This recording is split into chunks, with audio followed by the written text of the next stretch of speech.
Pedigree advisory services के founder Dilip Bhatt साहब कार्यक्रम में शामिल हो रहे हैं। मार्केट में 30 सालों से ज़्यादा का लंबा गहरा अनुभव रखते हैं institutional broking, corporate advisory, investment banking और पोर्टफोलियो मैनेजमेंट सर्विसेज का, और हिंदुस्तान के टॉप इक्विटी एक्सपर्ट्स में से आपका गिनती होती है।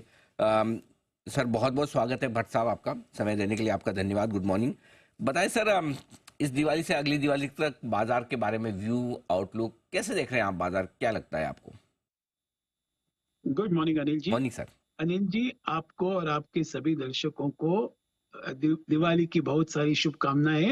And I am sure in your company with you as an anchor, I am sure the investors must be making a good amount of money. नहीं सर, मार्केट ही अच्छे हैं और ईश्वर की कृपा है कि अच्छी चल रहे हैं मार्केट, और specially mid cap small cap शेयरों में पिछली दिवाली से अब तक बढ़िया तेजी, तो सबका पैसा बन रहा है। और आप जैसे एक्सपर्ट्स हैं जो हमें गाइड भी करते रहते हैं sir, thank you so much, और आपको भी बहुत बहुत शुभकामनाएं सर। Thank you. मार्केट, मुझे लगता है कि मार्केट ने पूरे एक्सपेक्टेशंस को बहुत डिफाई किया है, वैल्यूएशंस को डिफाई किया है, इंटरनेशनल इवेंट्स को डिफाई किया है, डोमेस्टिक इवेंट्स को डिफाई किया है, और एक बहुत अच्छे ट्रैजेक्टरी में बैठा हुआ है।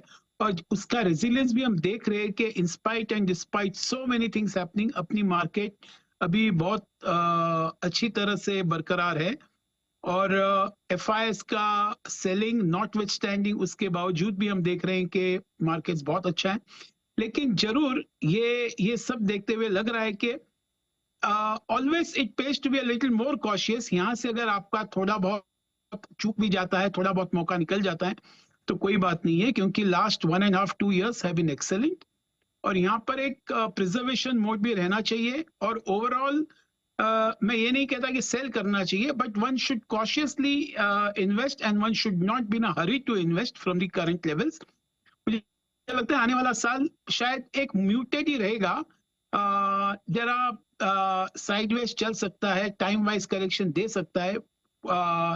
वो I mean index wise correction देना बहुत मुश्किल लग रहा है फ्रॉम दिस लेवल्स, क्योंकि जिस तरह से सपोर्ट आ रहे हैं।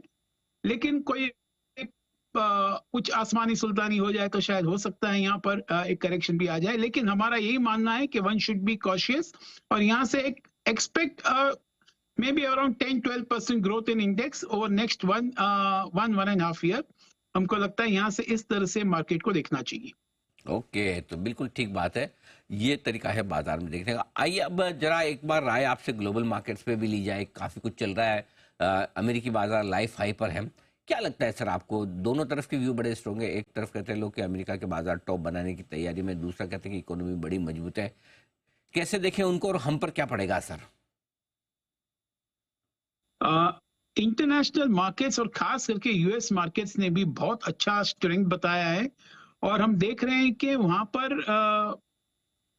Interest rates will come down, और जिसकी वजह से और एक सर्ज इन लिक्विडिटी हो सकती है इक्विटीज में।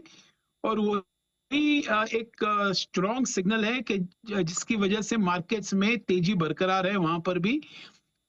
मुझे लगता है शायद overall there is US elections, Middle East happening, बहुत सारी चीज हो रहे हैं यहाँ पर, और उनका इम्पैक्ट मार्केट इंडिया में जरूर आएगा। बिकॉज अगर हम लिक्विडिटी भी देखें और एफआईएस का अप्रोच भी देखें, they will also like not to participate in an over valued market, और वेयर द वैल्यूएशंस बहुत स्ट्रेच्ड है, जैसे इंडियन मार्केट्स हैं फॉर द टाइम बीइंग। और जिस तरह से इंडियन इकोनॉमी थोड़ा बहुत रेस्ट मोड पे आ गया है, तो लग रहा है कि ओवरऑल इनका इम्पैक्ट इंडियन मार्केट्स में भी आएगा। और globally I think there will be lot of apprehensions, so it will have a shadow impact on India, और Indian markets also will react accordingly. ठीक बात है, तो ये आपके लिए एक्शन ग्लोबल मार्केट का भी। अब आए बताएं सर, इस दिवाली से लेकर अगली दिवाली तक कहां आपको निवेश के मौके दिखते हैं? अभी जिस तरह से मिड कैप ने बहुत अच्छा शानदार शो किया है मुझे, और जिस तरह से बाजार एक साइडवेज मूवमेंट हो सकता है, maybe I am wrong and I want to be wrong, market अच्छा रहे तो सबके लिए बहुत अच्छा रहेगा। लेकिन इसको सबको देखते हुए लग रहा है कि सब फ्रंटलाइन स्टॉक जो अभी तक पॉज ले रहे थे, जैसे मैं कहूंगा एचडीएफसी बैंक है, ये अगर हम देखें कि 2-3 साल पहले जैसे आईटीसी जो मोड पे था, in spite and despite all the good working people were ignoring ITC, वही फेज अब एचडीएफसी बैंक का चल रहा है। शायद यही एक अपॉर्चुनिटी होगा कि यहाँ पर लेके आप इसको होल्ड करें। इन्फ्लेक्शन पॉइंट कब आ जाए हमको पता नहीं चलेगा। आई थिंक लार्सन टुब्रो बहुत ही अच्छा लग रहा है, specially in the infra and considering that the way they are managing the working capital, और उनके आरओईज भी जरा अच्छी तरह से ऊपर जा रहे हैं। हम देख रहे हैं कि उनके एग्जीक्यूशन साइकिल भी इंप्रूव होते जा रहा है। तो शायद यहाँ से एक 15 to 20% compounded growth in the PAT over next 2 to 3 years is what we are thinking is very much possible with 18% plus ROE for Larsen and Toubro. तो वो एक ठीक लग रहा है। और फार्मा सेक्टर भी एक जरूर देखना चाहिए। फार्मा सेक्टर में खास करके एक सन फार्मा और दिवीज में ध्यान रखना चाहिए। ये दोनों स्टॉक्स लग रहे हैं कि यहाँ से एक अच्छे रिटर्न देके जाएंगे। तो ये 3-4 स्टॉक्स के ऊपर एक अच्छा इन्वेस्टमेंट बना सकते हैं slightly on a longer term basis.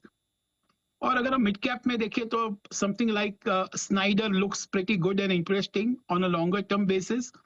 और थोड़े बहुत केमिकल्स में अगर देखें तो Bayer after a long time has started making a move, so Bayer India को भी जरूर देखना चाहिए यहाँ से। I think these are some of the stocks we are looking at कि यहाँ से डिसेंट रिटर्न दे ओवर नेक्स्ट 15 to 18 months। तो बढ़िया इंटरेस्टिंग स्टॉक आपने बताया। दिग्गजों पर ज़्यादा फोकस करें, जिसमें एल&टी, सन फार्मा, डिवीज और एचडीएफसी बैंक जैसे दिग्गज हो सकते हैं। और कुछ एमएनसी कंपनीज जहां पसंद आ रही हैं दिलीप सर को, वो है स्नाइडर, बेयर क्रॉप साइंसेज। हाल ही में हमने भी जिक्र किया था बेयर क्रॉप साइंसेज, बढ़िया स्टॉक है, ये एक्शन में आता हुआ दिख रहा है।